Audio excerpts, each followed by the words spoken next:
We're live. That's a dead issue now. Ann's here. So my feelings just stopped just because the podcast started? And because we have a guest. Yeah, that's exactly why. All right. That's fine. I'll just bury my feelings. Look, you're already making her drink. There's a whole story behind that. Can we pull up, you always do this to me. Well, because you have me flustered, Chris. If it takes that little to get you flustered. It doesn't take that much, that's for sure. Show will be a lot better as soon as you get drunker.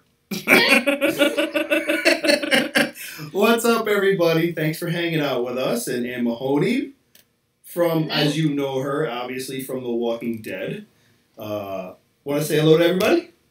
Hi, everybody. Yay, we're here. I'm drinking scotch. Yay. Gay will be really happy because Gay's a whiskey girl, but it's all right. Scotch, whiskey, she does it all, I'm pretty sure. Gay's also in the UK right now. So there's a you talk to Gay a lot, don't you? Yeah. Yeah. I see her on Twitter all the time. Yes, Gay is a wonderful person. She's a very good friend of ours. Probably one of the more... I'm trying to fix the speakers. Are you making a snack? What are you doing over there? No. I was fixing the speakers because you bring enough for the whole class? Yeah, no. I'm sorry. I'm done. Just for him. He wanted to literally stampede into the show as he tripped over the chair. Make a dramatic entrance. Yeah. No, I wanted to make sure the speakers were fine because it was coming a little low, so I want to make sure it's good for everybody. Oh, okay, so we got everybody can hear us? Yeah, we're good. All right, cool. Someone said, hold on, she is the queen. Tiffany says you are the queen. Thanks, Tiffany. I am. Whoa, that was confident. I like that. Gay says, before anything else, please wish Ann and Danny a very happy anniversary. Thank you very much. 15 years, 17 together, 15 married. So that is awesome. Yeah, it's good. It's good stuff.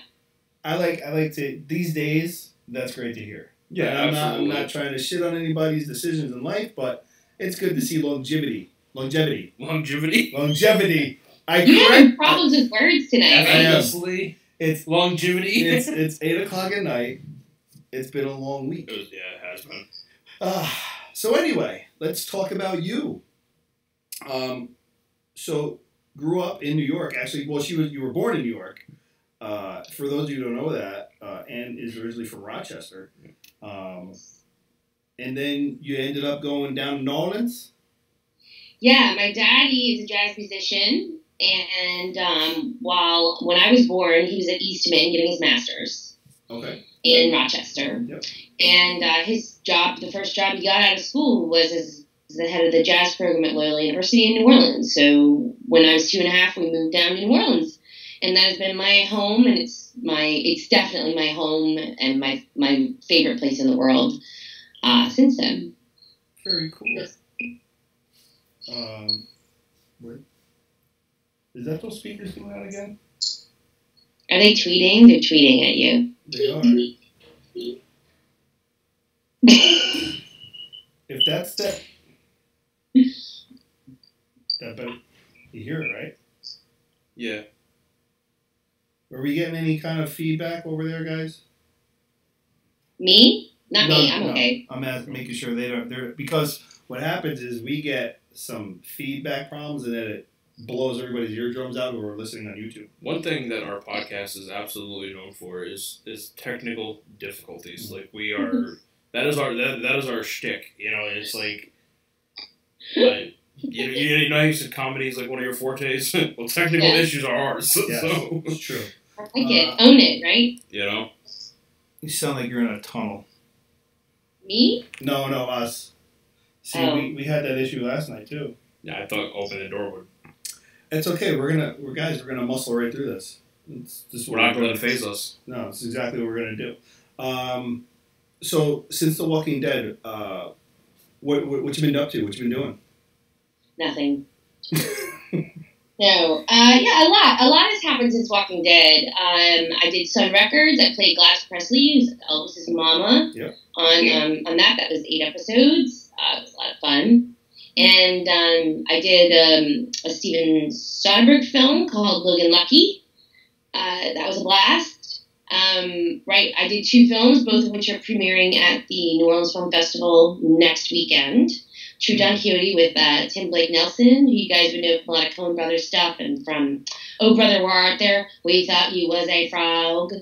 And Jacob Batalon, who was the sidekick in Spider-Man 3. So I star opposite them in one film, and then another is a short film called Breasts, which is I play a big bad boss lady, which I never get to do. I'm always playing kind of sweet, kind people. Mm-hmm. And then I have an episode of Good Cop opposite Tony Danza as a guest star, and I play a kind of a rotten person there too. So, and a bunch of writing.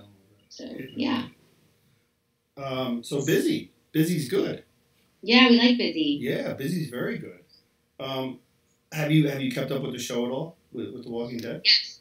Yeah, it's those are my buddies. So I want to check out their work and what they're doing. I don't know how much you're talking about it, but I'm really psyched about season 9.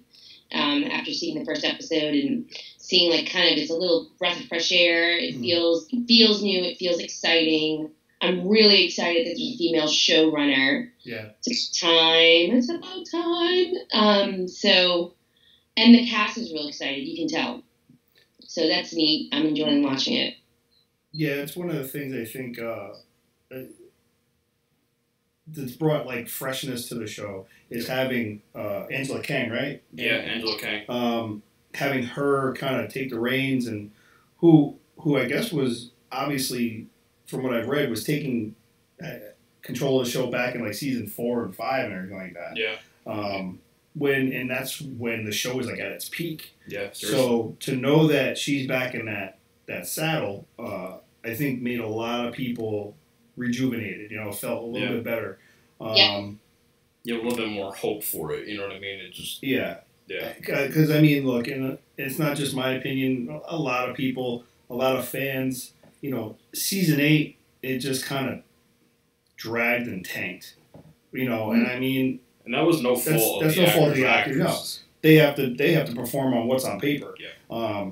The dialogue has suffered for a couple seasons now, and the first episode right away is just full of story, full of dialogue. Yeah. It's bouncing from group to group to group, and it's very level now. It's effortless. Yeah. It's effortless, bouncing from group to group. Yeah. Right. Exactly. Because before you kind of be you get lost a little bit. It seems natural, not forced. Right. You know what I mean? That was my biggest take from that. Yeah, the first episode was just very seamless, very effortless, and I almost stumbled. Is that her again? He said that was the last time before, but here we are. And it just, it felt refreshing. So I'm hoping that as it carries on, it just keeps that way. Yeah, I think it will.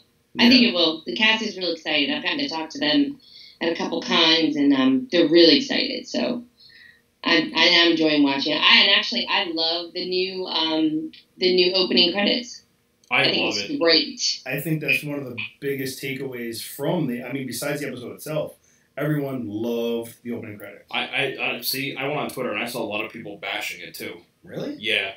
Yeah, I saw both. Yeah. I think it's great because it changes your mindset from the jump. Yeah. And you're watching a new thing. It's a breath of fresh air. It's a change, and they're starting it from the jump. And I think it was brilliant, and I think it's well done. Yeah.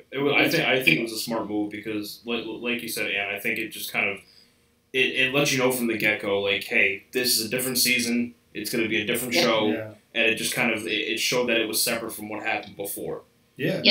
I love how it starts with the tree.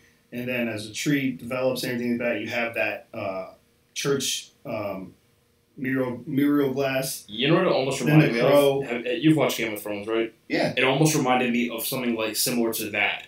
How everything evolved and it moved forward. I like that.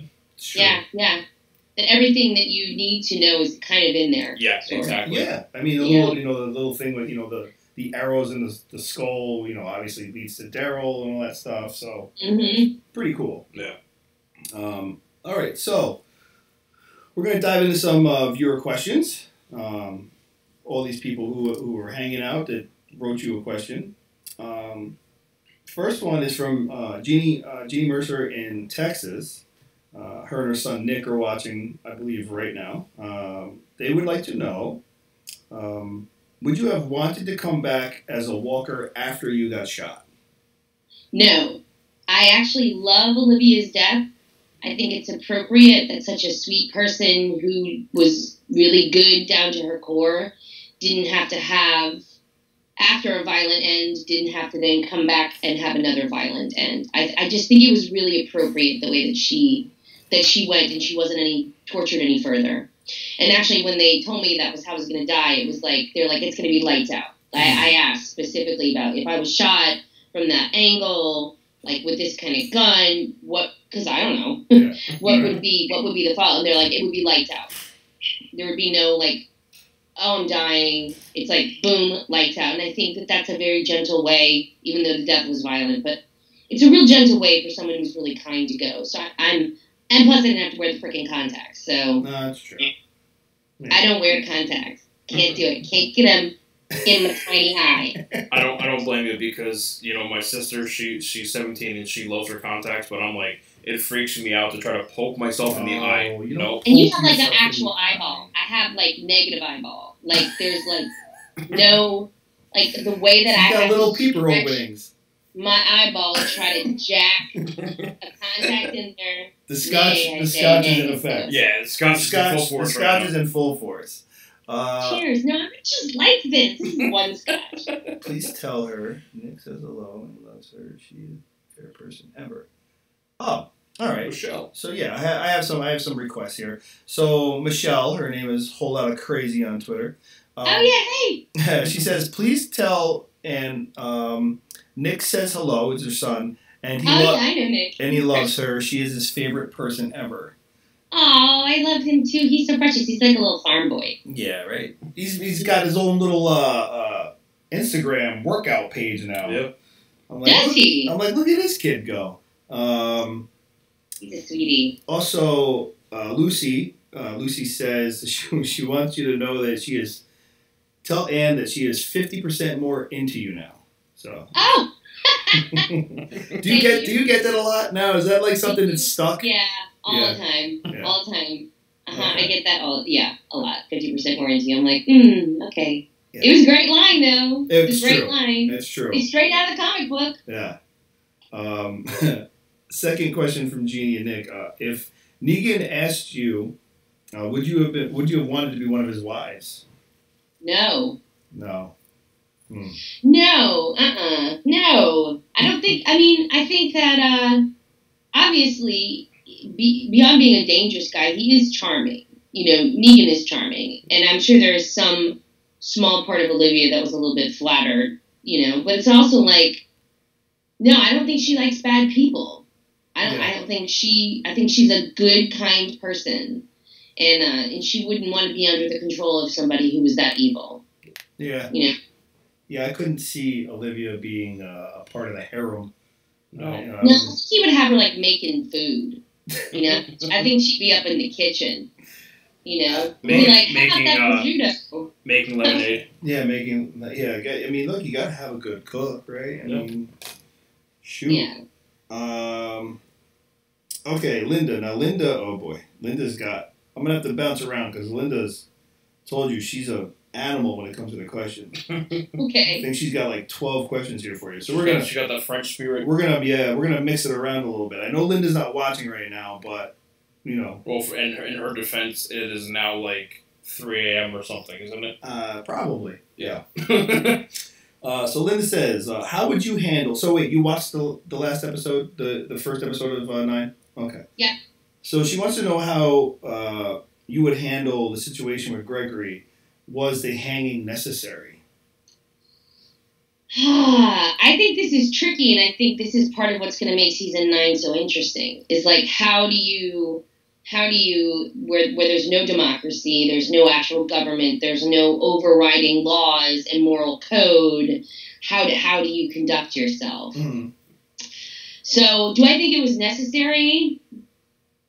I don't know, but I also feel like there's an added pressure there, being in the apocalypse and And Maggie's really trying to show that she has the ability to lead, and she's not going to put up with any crap. I mean, it's probably how, like, kindergarten teachers feel on the first day of school. It's like, I need to be a little over the top here so that all of you little jerks understand that I'm the boss and I make the rules, right? So it's like, part of me understands why she did it. I think it's kind of brutal. And if that's what the new world is going to be, well, are we any better than Negan? Are we any better than, right? How do we differentiate ourselves as better people than, if we do those kinds of things? But then I also feel like maybe it was necessary. So it's tricky. Yeah.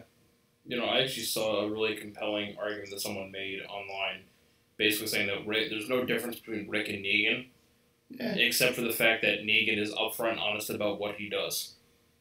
And that Rick tries to portray it in a positive way. And I mean, depending on how you feel, it's like, what separates, what exactly in this post-apocalyptic scenario is good and bad? Who makes those moral definitions? Yeah, I saw that argument before too, where people were like, well, Negan himself isn't a bad person per se. He's sadistic, but I would say he's like. But he doesn't have a harem full of women. Good just point. throwing that out there. Rick doesn't have that. Right. I mean, yes, the moral compass kind of obviously Rick is fighting for what he thinks is right. Yes, correct. And what will make kind of bring the world back to a little bit of normalcy. Yeah. The whole Rick-tatorship and stuff. I don't know why that sounds so funny. But and Negan has people. He pretty much just has his followers do the bidding for him, so he can just kind of sit back and reap the benefits. So it's more of like a real dictatorship in a way, So and obviously with all the wives, there's that. Yeah, I think there's a difference there. Yeah. Okay, so if Olivia was still alive, how do you think her character would have developed up to season 9? I think she would have probably started taking a little bit more of an active. I don't think Olivia's leaving the gates. I don't think Olivia's going on some supply runs. Right? I don't think that's her thing. I think her thing is Mama Bear protective, take care of people.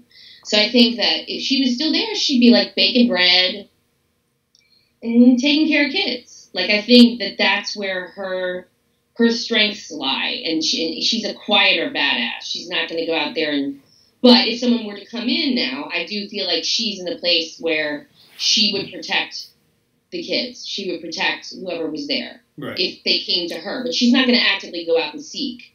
But I think she has the balls at this point where we've left her to then protect her own and she's trustworthy. And that's the thing, is that that's something that's hard to find in the apocalypse.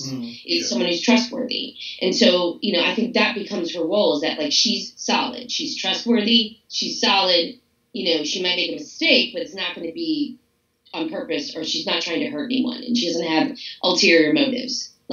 She's good. So I think that would be what, the purpose she would serve, and maybe that's why she's freaking dead. Yeah. No, yeah. And look, Olivia's, it's a child. There it is. See? Told you, that's okay. Hey! There she is. Hi. She's ducking. Here, can you tell your daddy to bring me some more scotch, please? And can you put this popsicle back? Thank you.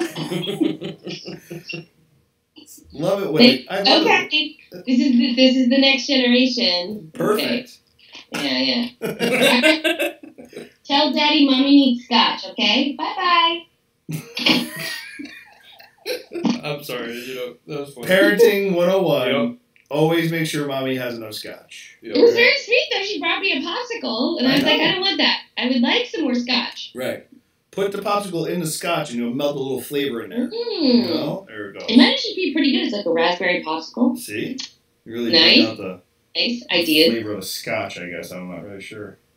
I'm not a scotch guy, personally. I've had scotch a few times. Favorite. Yeah. My favorite. I think I don't know. I'm also just more of a beer guy, so I mean, it's... Yeah. I can't. Sorry for all you beer people. Give me a good IPA. I'll be alright. If you see me with a beer, it's because I'm just really desperate. You know. You're a long There's nothing like it, I have to say. Like working outside in the yard or whatever, end of the day, nice cold beer. Yeah. See? I mean, I can handle like a Stella, you know, or maybe a Corona on a really cold, hot day. It really depends on the beer. Like I can't do like the watered down whatever the hell they are. You know, Miller Lite or you're not giving me a Natty Light and saying cheers. That was high school. Right, you give me a Natty Light, I'm gonna throw it. It was somebody's mom in high school had that. Yeah, exactly. That was college beer, Natty Light. Schaefer, whatever. Yeah, delicious. I'm big into like up in Utica, New York. They have the Saranac bottling facility. Oh, yeah, and Saranac makes phenomenal IPAs, and I love it because I haven't been up in Utica in like 6 years. But when I was there, I had a bunch of them this summer when I was up in Speculator. See, they had like a multi-pack, the Saranac multi-pack. Yeah, Saranac is a great beer. It really is. It's like 3 or 4 different IPAs. Yeah. In this pack, it was really good. Yeah, I'm mostly a wine and scotch girl though. That's really good red wine, really good scotch. Can I get a bottle of scotch on the airplane? I can, right? If I you can get a really crappy bottle of scotch on the plane. No, I meant like I think it's a really good bottle of scotch. And I don't drink Meaning he wants to bring it. So I'll just throw it in my luggage and bring it to you. Can you? Because even if it's sealed, if I check it's over 3 ounces. No, I think what he's talking about is like folding it into his clothing and hiding it in his bag. And then one of those great airport people just throw my bag up against a wall, it'll shatter inside my pants, and then I'll have nothing to wear. That sounds like a way to get searched and possibly detained. I swear it's just a bottle of scotch in my pants, sir. What do you want from me? Anyway, all right. Did you? Okay, so I have a comic question. So did you dive into the comics at all? The comic book? Oh yeah. Yeah. Before I ever watched the show. Okay, so Linda wants to know. Olivia in the comic book was the one who was taking care of Negan's hygiene. Yes. She wants to know, are you kind of mad at the fact that you didn't get to have those types of scenes with Jeffrey, and that you were kind of taken out by Arat before that?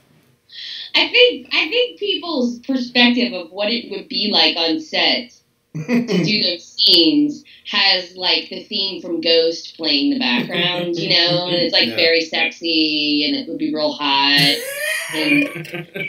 But really, it's going to be 12 hours of like, okay, I got to wipe your ass again. You know what I mean? Like, real, and I know it's like, oh, it's Jeffrey D. Morgan. And he's totally hot and charming and wonderful and all those things. But I think the perspective on what that would be like is way more romantic than the actual work would have been. Mm-hmm. Would I have liked to continue on the show? Of course. It's nice to have a steady gig, right? It makes the rest of your life easier.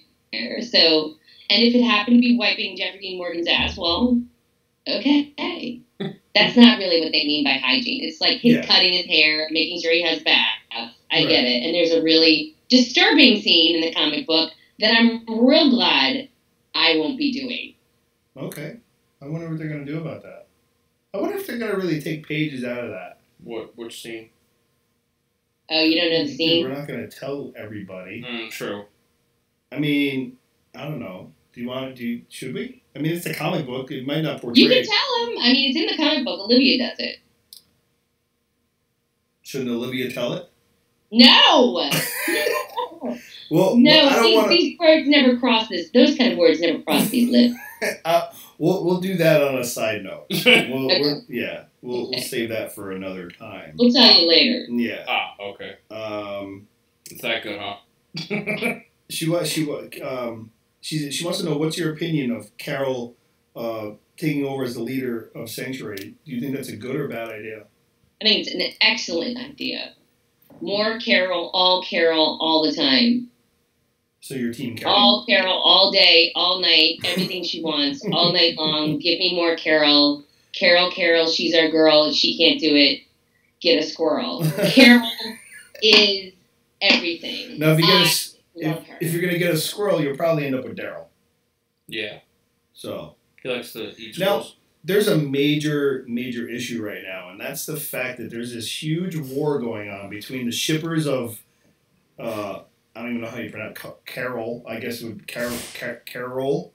And Karzekiel. And Karzekiel.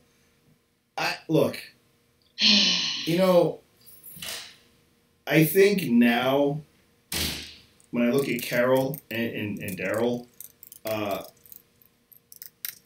whatever might have been there has obviously that ship has sailed. And I think a lot of people. It's a long show and people die all the time. Yeah, and playing both ways, right? True, yeah, very true. Look, I was hoping that Daryl and Beth were going to become something, you know. But then I was like, well, is Daryl? Oh my God, people are going to come after you with pitchforks. See, this is where my thing is. You can ship whatever you want. Right, exactly. Everybody has, like, you watch movies and you're like, or shows and you're like, I want those two together. I want those together. But the problem is that sometimes people cross the line. And it goes from, I would prefer that these two characters, fake people, not real people, on a fake show, not real, get together and F this actor who is now the one getting her, and I'm going to write nasty things about them. And that, to the real human, who's playing a fake character in a fake show in a fake relationship. Carrie's married with babies. Leave him alone. Right? Melissa, leave her alone. Just I understand. Oh, thank you. It's my husband. There he is. Hey, how's it going? He brought me. See, that's why we're still married. That's it. Yeah. But yeah, so I mean, that's my issue with it. It's like, ship who you want. I get it. You have alliances. You have people you like. You have people you want dead. You have people you want to live. But keep it in the fantasy realm. Yes. Because it's a fantasy. Right. And it's not fair. It's not if it makes you stop watching the show. Well, I guess that's your choice, right? But don't go after those people because they are real people. But it's just like when someone says, "I effing hate this character." I'm trying real hard, you guys. I just want you to know. You can let it go. The lack of language. Let it go. And I have a pirate hooker mouth, so. But when people are like, I fucking hate this character. I hope he dies, right? Yes. And I'm like, I get it. You're passionate. You're involved in the story. Remember, that's basically like walking up to a friend of yours and going, I hate you. I hope you lose your fucking job. Because to you, the character dies on the show, but in real life, an actor loses their job. So I get it. I get the passion. I get I want these two together. I think they belong together. But you gotta step away from going after the people. Yeah. You can talk about it in your groups and be like, this is terrible. I really want Carol and Daryl together. And this is why I think and kids, guess what? Might still happen. We don't know. Yeah. Right? Just because this is happening with Ezekiel and Carol right now doesn't necessarily mean that it's gonna last. One, or that one of them isn't going to kick the bucket, right? And look, if you have read the comic, you know that somebody should die soon after meeting the Whisperers. We died at the same time in the comic. Yeah. Ezekiel and me, and in the comic, I'm not saying this is happening. Please don't quote that I said that this is happening. Right. In the comic book, the Whisperers kill my head, me, Father Gabriel, Ezekiel, Rosita. Yeah. Tobin, I believe. Yep. The 5 of us, heads on pikes, outside their gate. After this, 152, comic 152. What? I think. What? What all I'm saying is, you can ship your brains out. Ship your brains out. not shit. We're not. I mean, you can shit your brains out too, but ship. Yes. Yeah. Tally don't ho go and after all this that. actor. Get a grip. Remember, it's a show. It's pretend.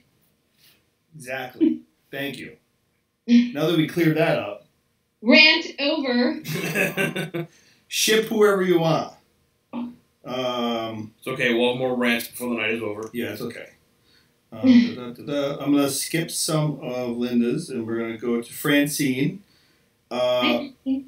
Francine wants to... Can you divulge a little bit more? She wants to know a little bit more on the new film you're doing, the True Dawn...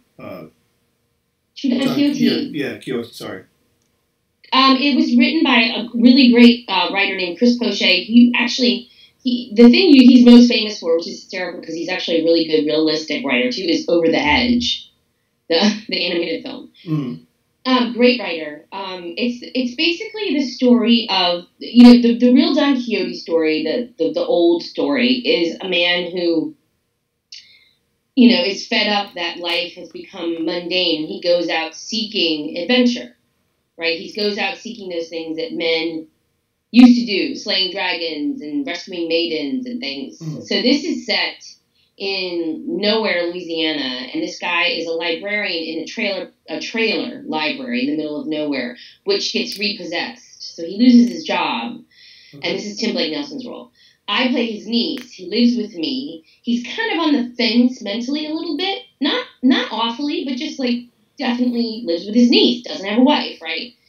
And some of my actions, without giving away too much, actually push him over the edge, and he ends up going on this adventure, a Don Quixote type adventure, and I'm trying to save him. He's trying to save himself and find that passion again, that zest for life that is missing for him as a man. So it's very funny. It was a lot of fun to shoot. So that's kind of like just the really close-nosed version of the film. Okay. And that's coming out when? Well, it's premiering at the New Orleans Film Festival next weekend. Okay. And then we'll see where it goes from there. All right. Well, hopefully we'll see that on a larger screen. I hope so, too. I hope so. I have a great role, so love for it to get seen. I would love to see it. Yeah.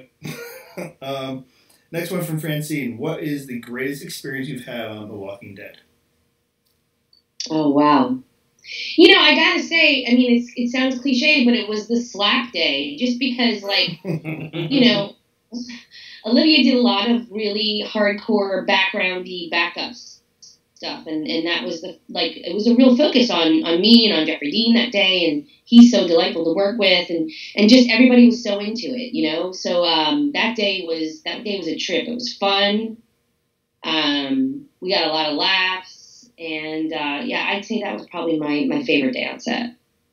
Okay. Yeah, the slap scene, how many times did you get to do that? I don't remember. I just remember that the one that you see that they used in the cut was the one where everybody, after I slapped him, because the director was Rosemary Rodriguez. And we've been doing some practice ones, and she went to me and she whispered, she goes, I want you to really slap him this time. But she didn't tell him. Oh, no. And he had said to me, I was like, look, we'll do a stage slap. Like, I'm a trained theater actress. I will stage slap you to the ends of the earth so you're not hurt. He's like, just slap me. I was like, all right. It's a poor choice on your part, but okay. So when she was like, go ahead and slap him this time, and I did, so that face that he makes when he turns back and he's like, that legit happened, and when we cut, everybody came pouring out of Video Village, and everybody's like, oh, you slapped the shit out of him. Right? And he was like, Jesus, Mahoney. Like, oh. So, yeah. So that was fun. It was a lot of fun. Now I just want to go back and rewatch that. Yeah, absolutely. It was 100% authentic and real. That was 100%, there's no acting involved. He was like, ow. Ow. And you see him, he's like shaking it off, trying to get his next line out.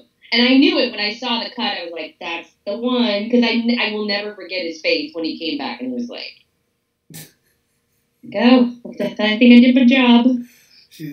Meantime, she's like, yeah, my hand's stinging a little bit. That was a good one. That's a strong jaw. Yeah.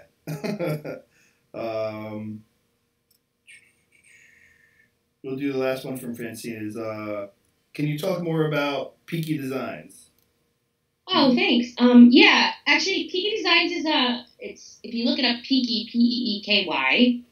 That was my boy, my baby boy who's now 10. That was his nickname when he was a baby, because he woke up all night. He was a terrible sleeper. But he didn't cry. He would just be awake and wanted to hang out, so we called him Peaky. Mm-hmm. So when I decided to start this clothing line, I decided to use his baby nickname. And I've sewn clothes my whole life. And when I had my kids, I was really dismayed about how crappy the selection was, especially for boys' clothing. It was all like football and basketball, mm-hmm. and like superheroes and stuff like that. And my son was already kind of like an artistic weirdo from the jump. So I started sewing clothes for him. And then I did the same for my daughter because I was sick of the pink and the lace and the ponies and the rainbows and the duckies and the smocking. When my daughter was like tackling boys who took toys from her in preschool. So I was like, I want her in skulls and knives and red and, skeleton key trim and stuff. So a friend of mine was like, you should sell your dresses that you make. And I was like, I'm not going to sew 500 dresses.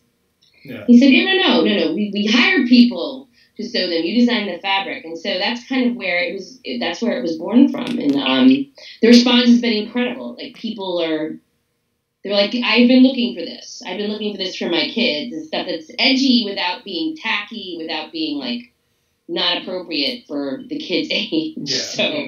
Yeah. So that's peaky. That's peaky designs. Okay, very cool. I like that. It's a great idea to, take something, your kid wasn't a great sleeper and be like, hey, kiddo, now I'm going to profit off of you. Yep, and he doesn't get any of it. Not a dime. No, I'm joking. Help him go to college. Lucy wants to know, how do you think The Walking Dead will continue without Andy? Andy Lincoln. Yeah. I'm thinking Andy, my buddy Jeremy Pelko played Andy. Jeremy Pelko. Oh, yeah, he's my buddy. Jeremy, shout out to Jeremy. I think it's going to be fascinating to see. There's, I think, some beautiful things can happen with great disruption. And certainly Andy being gone from the show is going to be a great disruption. But I think it could be exactly what the show needs. And truthfully, that man, I think you think about like television, if you don't know this, television wears your image out. There's a reason that only a few of the friends from the Friends show are super, super crazy successful this many years later. And it's because you get so pegged with the character that you played on television because not only is it watched once, like a movie, it's played over and over and over again. So for you to break out of the box of that character, right, is a tremendous feat. So for someone like, when you think about what Andy's done for the show, he's given his life to it. Yeah. Right? Is he talented enough to do anything that is put in front of him? Absolutely. Does he have the following to go see it? Absolutely. Is it going to be as easy for him as if he did 3 seasons of The Walking Dead? Absolutely not. Yeah. So here's a man who not only gave his image to this show, he's given his life to the show, and he needs a break. He wants to go be a dad, and I think that that's admirable. And in the time that he's been there, he's given 250% every time. So I'm excited to see where it goes, and to see him come back as a director. I think is going to be. I mean, I'm jealous of those actors that I get to work with him as a director. I wish I got that chance because I think he's going to bring something really great there too. If he branches out, obviously, and starts directing something, and you just go audition for it. Be like, yo. I'll be like, hey, remember me? Me? Can I be in the play? Let me see. Lucy also wants to know, do you have an opinion on Chandler's exit from the show?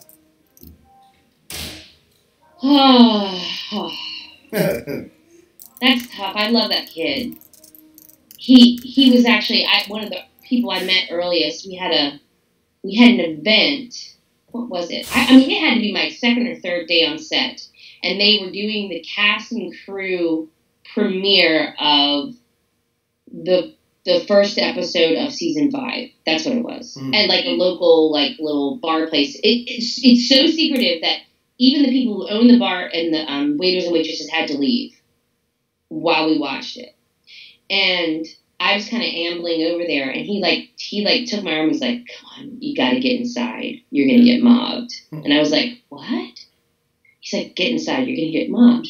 And he was just so darling and so sweet, and he was always that way. So of course, anytime someone loses their job, you're bummed for them. I do think that his death had a tremendous impact, and if that's what they were going for, they got it. Yeah, so it's true.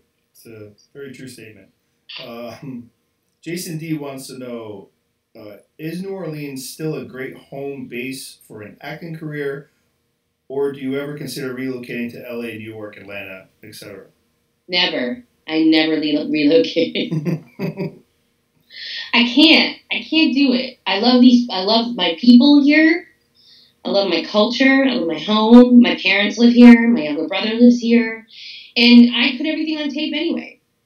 So I audition for, if I have to go, like I audition initially on tape, and then if I get a call back or some kind of screen test, I go to LA or New York, and I do it. And if I got cast in something that's shot in LA and I had to spend a certain amount of time a year there, then I would do that. And then I would come home to New Orleans. Because it's my home. Yeah. And really, any actor, as long as you have a good agent, right, and good representation, you think you have to have some work under your belt before you're able to not live in LA or New York, right?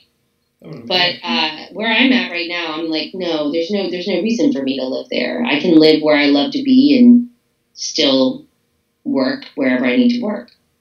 So. Yeah, I mean, obviously with the 2 kids, relocating isn't ideal, Mm-mm. No, I'm real happy to have my parents here. So when I go and work, I have people to help watch the kids, and and they're not just anybody; they're the people who raised me. So that's really important to me. Really, really important. And scotch. No, and scotch, but I can get that anywhere. Sheila wants to know, if you hadn't played Olivia, who would you wanted to play on The Walking Dead? Man, I don't think there's anybody like her. I don't, that's really hard. I really loved her. I loved that character. I'm glad that's who I landed with. Yeah. I just think it suits me, and I think that people would have a hard time buying me as like a badass warrior, and I don't mind that at all. So now, Carol, duh, everybody wants to be Carol. I'd love to be Carol. I love, all the aspects of her character. But, she owns that. There's no taking that from her. So I was real happy playing Olivia. I loved her. I could see Olivia and Carol baking cookies together, Yeah. Which ones had poison in them, which one didn't. Yeah, Yeah. Really separating those out. Yeah, Carol being like, no, don't mix them. Don't mix them. Carol would be like, I have a timer on those cookies. Can you watch them? I gotta go kill this guy. We're the cookies. No problem. Thanks. We're not trying to kill the little jerks, okay? The little jerks, yeah. Thanks for offing that guy while I watch the cookies. I'm done with flowers. We don't do that anymore. Yeah. Some stuff from Tina. Tina says, first of all, Tina would like to say hi and happy anniversary. Thank you. And then she says her question is, will you keep doing conventions? Do you know if you have anything coming up in New Jersey this year? I don't have anything coming up in New Jersey. I am doing conventions. This is a tricky thing because I'm not. I have some conventions that want me there as a celebrity, and others I'm just going there to promote PE design. So I'm kind of going on my own, and so I get a lot of people walk by the table, looking at the pictures, and look at me and going, "Are you her?" It's like, no, I swear to God, it's me, right? So just don't be dismayed if you don't see me in the celebrity area, like at Walker Stalker Atlanta. I'm at booth 484. So you can come find me there. You can buy PE clothes there. I also am signing and doing selfies. And then, so I'm doing Walker Stalker Atlanta. I'm doing Phoenix. I'm doing Portland. And I'm doing London. Okay. So, all the London people are very happy. Yes, I will not be in the celebrity area, London. You're going to have to look for me in the vendor area. So, just so you know. I'm sure that the gay could find out what booth you're in and all that stuff and spread the word. Yeah. And I'm sure Lucy's crazy enough, she'd find you. Yeah, no, Lucy is crazy, so she will find her. We love you, Luce. Let me see. Tiffany would like to ask you, what has been your favorite and most fun character to play overall? I guess, including Olivia. And besides, yeah. On camera, it was definitely Gladys Presley. Yeah. Yeah, she's iconic. She was a major part of Elvis's life. She's a historical figure, and there's I feel even greater responsibility with a historical character and playing them. And, I love that. I felt like I said this before. Like Gladys Presley was more like a conjuring than even an acting job. It was like really trying to channel who she was, and actually prayed to her the night before. I was waiting to find out if I booked it, and I was basically like, I don't want it if you don't think I can do justice to who you were and your relationship to Elvis, right? So I just loved the challenge of that, and I loved capturing somebody from history. And then, second would definitely be Olivia. Olivia was really, really precious to me. Yeah. Well, and I mean, you're a big comedy fan too, so I mean, to pick Olivia, as one of your most favorites, you didn't really get that much fun doing that. But I mean, you had to have fun, but it wasn't a comic. No, she got a few good zingers in there. Yeah. And the slap. And the slap that was heard across the world. And the slap. I'm going to dive back into the movie stuff. Linda wants to know, how is it to play Phyllis, an unfriendly character in The Good Cop? Is it easier to play a bad character or not? Phyllis was a lot of fun. I mean, like, anytime someone lets me go outside of what my type casting usually is always a joy for me. And I think this is my opinion. The further the character is from who you actually are, I find it easier. Okay. The closer it is to who you are, the more it feels like you're being very vulnerable on camera. Whereas to me, just to me, playing someone whose qualities are ones that are a lot different than yours naturally, I find that easier. There's some distance there. And it's fun to do. It's fun to go and do that stuff. Whereas, stuff like, Olivia was a lot of vulnerability, so was Gladys. There's a lot of vulnerability in her. And there's a real piece of yourself that gets kind of sacrificed doing that stuff.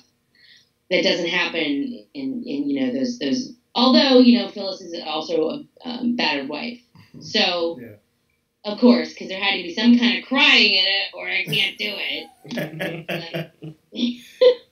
She's great at crying, so we want her.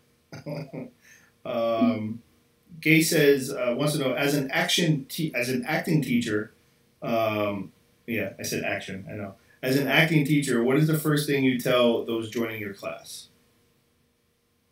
Oh, that I'm not going to be easy on them. That I'm going to treat them, because I feel my job as an acting teacher is to prepare them for this profession. Yeah. And what I say to them a lot is, and no one cares. No one cares about any of your things. None of them. Right. I care a little bit more because, I'm actually here in the formation years for you as an actor. But I can tell you out in the real world, no one cares. No one cares. No one cares about your family, your kids, who died, the fact that you've had a really crappy day, you got in a car accident on the way here and you're late. No one cares. Yeah. So my job as a teacher is to care about you and help you grow, but to be really, really tough on you because I want you to go into the business and go, I got this and this is easy because I was in her class. I don't want you going into the business going like, wait a minute, this is not what I was prepared for. And be like, not if you took my class, you're prepared.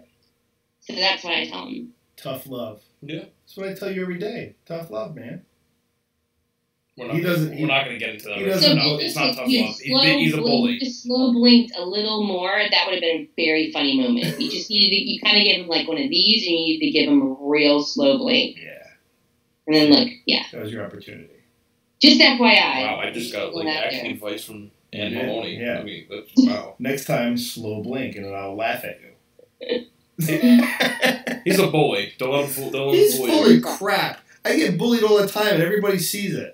Look, no place for hate. My kids are doing that at school right now. He just looks innocent, and everyone believes, oh, Ryan's so innocent, just because his name's Pookie. So, I had to throw that quip in there. Did you know that his name's Pookie Bear? This is my Pookie Bear. Rick has his Pookie. I have my Pookie. Daryl's Pookie. Your Pookie. He's real quiet. Me? He talks. Yeah. Yeah, no, I do, but my big thing is if you ever see me looking down or it looks like I'm typing, because I'm filtering questions from the chat. You're ignoring me. Is that what you're doing? No. You're like, on with this stupid woman who won't shut up, Sin. I'm kidding. I know that's not what you're doing. Yes. I'm also socially awkward, so. No, you're not. You are a little bit. It's okay.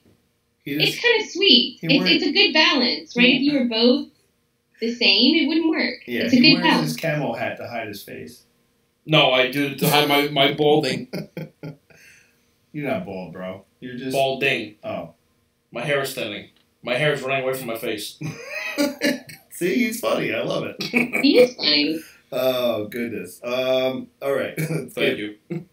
We'll go back to the show now. Attention whore. The guy who has not stopped talking. That's why I have all the questions in front of me. Love, joking, love. Nope. Oh. He won't do it. That's why. Will you? Will you do it? Where'd you leave off? Just pick one. Okay. I'm cheating. Do it. Okay. With or without Negan, do you think things will change with the Saviors? Oh, they have to change without him? For certain. Yeah. Yeah, he was the glue. Yeah. He was the glue, So I think, I think one of two things happens. You either toe the line and join the people who aren't jerks, or you become a vigilante terrorist. That's kind of your two directions, sans Negan, right? Yeah. Yeah. What are you laughing at? Something funny in the chat? Yep. Okay. If you were Carol, Linda wants to know if you were Carol, I guess, what do you think about the proposal that Ezekiel did while they were riding the horses?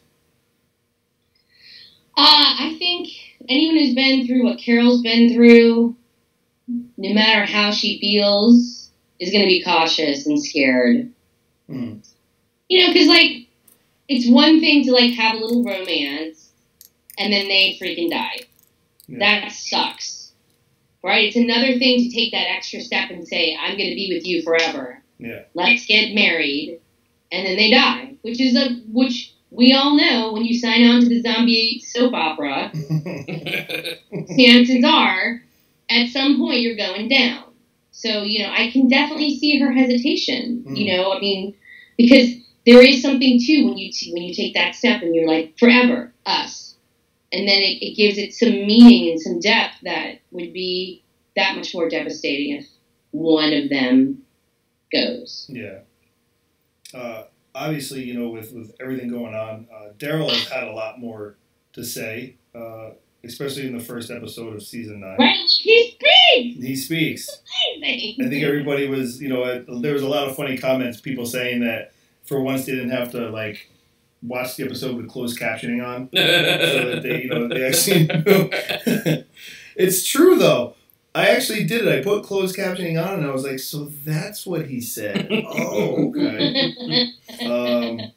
And I think from now on, I'll probably watch with closed captioning on. Just so I know I'm hearing exactly what I think I'm hearing. Right.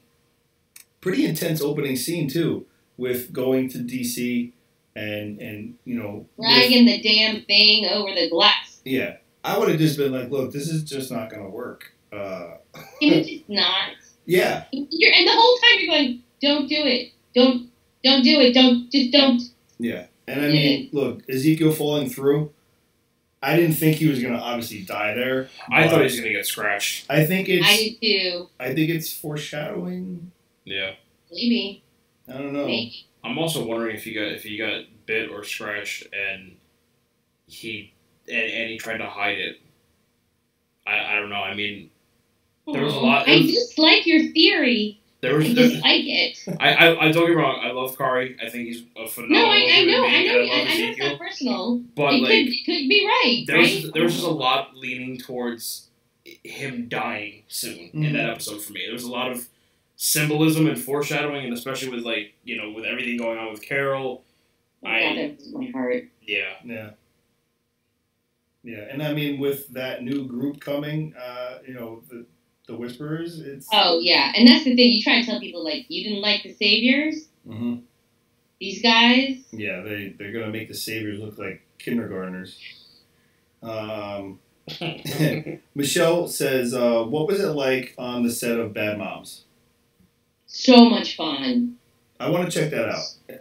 So much fun. The directors, so the two director writers, they told us they wrote it as a love letter to their wives, to be like, we see you, we see how hard and challenging it is in this day and age to be a mom. There's so much expected of us, right? Yeah. We stay home with the kids, then we're lazy. If we go to work, then we're bad moms. If we do both, we're not good enough in either one. It's like there's no one can be happy with just the way a woman is with her kids and what her choices are. There has to be commentary. Yeah. And so that whole idea of like, let's be bad moms, like, kid, right? Like they wrote that for their wives to be like, we see you and we see the conflict it is to be a mom today. So they all had their kids on set and their husbands there. And it was a party. We had a blast shooting it. That's awesome. I had so much fun and just laugh and joke. There's a lot of improvisation, which I love and don't get to do enough of. Right. So yeah, it was a blast, and you can see it when you watch the movie. There's a reason people responded to it. Is because it was that kind of a joyful experience. It was so much fun. I think they should let actors really improv more too, especially if it's good. You know, like if you're seeing that like it's flowing and like people are just rolling with it, like why not? You know, it doesn't have to be. Why does it got to be what's on that piece of paper? I mean, look what happened with Infinity War. You know, finding out that the whole scene with Tom Holland was improv at the end there. It's like, you know, that's one of the biggest movies from the past, you know, few years. Yeah. And it was such a huge project, and they let him improv it, and he nailed it. You know, he's such a phenomenal actor that he killed it. Yeah. Yeah. Tom Holland, right? Tom Holland, yeah. Spider-Man. Yeah, that's true. All right, so one more question from Lucy, then I got two other questions that I want to spend a little bit of time on, and then we will let you go tuck the kiddos in. If you had a chance to be a walker, who would you really want to bite? That's a tricky question. You're trying to ask me who I don't like on the show. That's actually not my question. It's Lucy's. Blame the British. They're sneaky. Yeah, damn UKs. I'd love to bite me again. Ooh. And then slap them. Yeah. Slap, bite. Bite and slap him with my mouth. Bite and slap and bite. All at once. A slap bite. Or maybe bite him, rip the cheek off, and then slap him with his own cheek. I'm imagining that. That'd be funny, actually. Yeah. Okay, so Negan. Yeah, I understand why, so yeah. Yeah, of course. Okay, so closing out the show, we all know that this past week Scott Wilson passed away. Yeah. Any memorable moments you got to spend with Scott while you were working on the show? Well, you know, he was before my time, so I didn't actually get to work with him, but he was at the season 5 premiere that we did in Madison Square Garden, and I got to spend some time with him at the after party. And there's just a gentleness about him. Yeah. And he was actually one of my favorite characters in the show. When people ask you, like, who was your favorite, who are you saddest to see killed in the show, it was Herschel. Absolutely. So before I ever knew him as an actor, something about his character really moved me. And I do have a thing for kind of old men. So he was a cute old man. Yeah. But yeah, just real gentleness about him. It's really, really sad. I want to... for his family. I feel for his family. Yeah. Yeah. I mean, we the first time we met Scott was in New Jersey. Yep, December last year. December last year, and got to talk with him, everything like that, and then we got to see him again in Chicago this year. In April. Yeah, and it's amazing, like to be remembered after like almost a year, and for him to remember who we were, and then just like giving us like a little vote of confidence and stuff for what we do. Coming from him, in the picture we took with him in Jersey, when we first met him, he put, he's got thumbs up and everything like that. And he was just like, if you guys enjoy it, keep doing what you're doing. And it's just, Scott, you got to see how much love people have for him. And, everybody doing Spaghetti Tuesday on Wednesday and posting pictures and everything. It was really, really heartwarming, to see, to see like how many lives you touch when you don't even know. And I think Greg Nicotero said it best on social media. Posted a picture of him and Scott together, and he was like, he goes, this is someone that was so talented at being himself that he was able to touch lives of people he didn't even meet. Yeah. And that is just so true. You know what I mean? Because we felt like we knew him before we even met him, and when we met him, he made us feel like we had been best friends since since childhood. You know what I mean? That's just how he made us feel. And that's the reaction everybody's had from him. There's never been any negative reactions I've heard of interactions with Scott. Never. And then he's supposed to, obviously we're supposed to see an appearance, from what I've read. He'll make an appearance this season. And they also, at the end of the show last week, they had, in memory of Scott Wilson. Yeah. So, a little bit of immortality there, which is something kind of precious. Yeah, absolutely. So, with all that being said, everyone, if you would like to have an opportunity to maybe get to see Ann at Walker Stalker, New Jersey, or any other con, that all you have to do is tweet at that con and say, please, please, please, can we get Ann Mahoney at Walker Stalker, New Jersey, or Walker Stalker, wherever you live. We're going to do it because we would love, not only are we going to see her in Atlanta, but we would love to see her again in a few months in New Jersey. Why not? Yeah. We're the people and we have the power, apparently. Well, we have the connections. We'll get you to a fabulous bar in New York City. Oh. And get you some scotch. You can sing and do whatever you want. If you play the piano, you can even go do that. Yeah. We have a great inside connect with Lomas. Lomas isn't here yet tonight. I haven't seen Lomas pop on. His real name's Thomas. Yeah, he said he wouldn't be here tonight. Oh, okay. Something to do. Yeah, Thomas is our inside connect in New York City. So if we do get to see you in New Jersey, by all of us tweeting at Walker Stalker Con and letting Mr. Frazier know, hey, this is what we want. You better give it to us.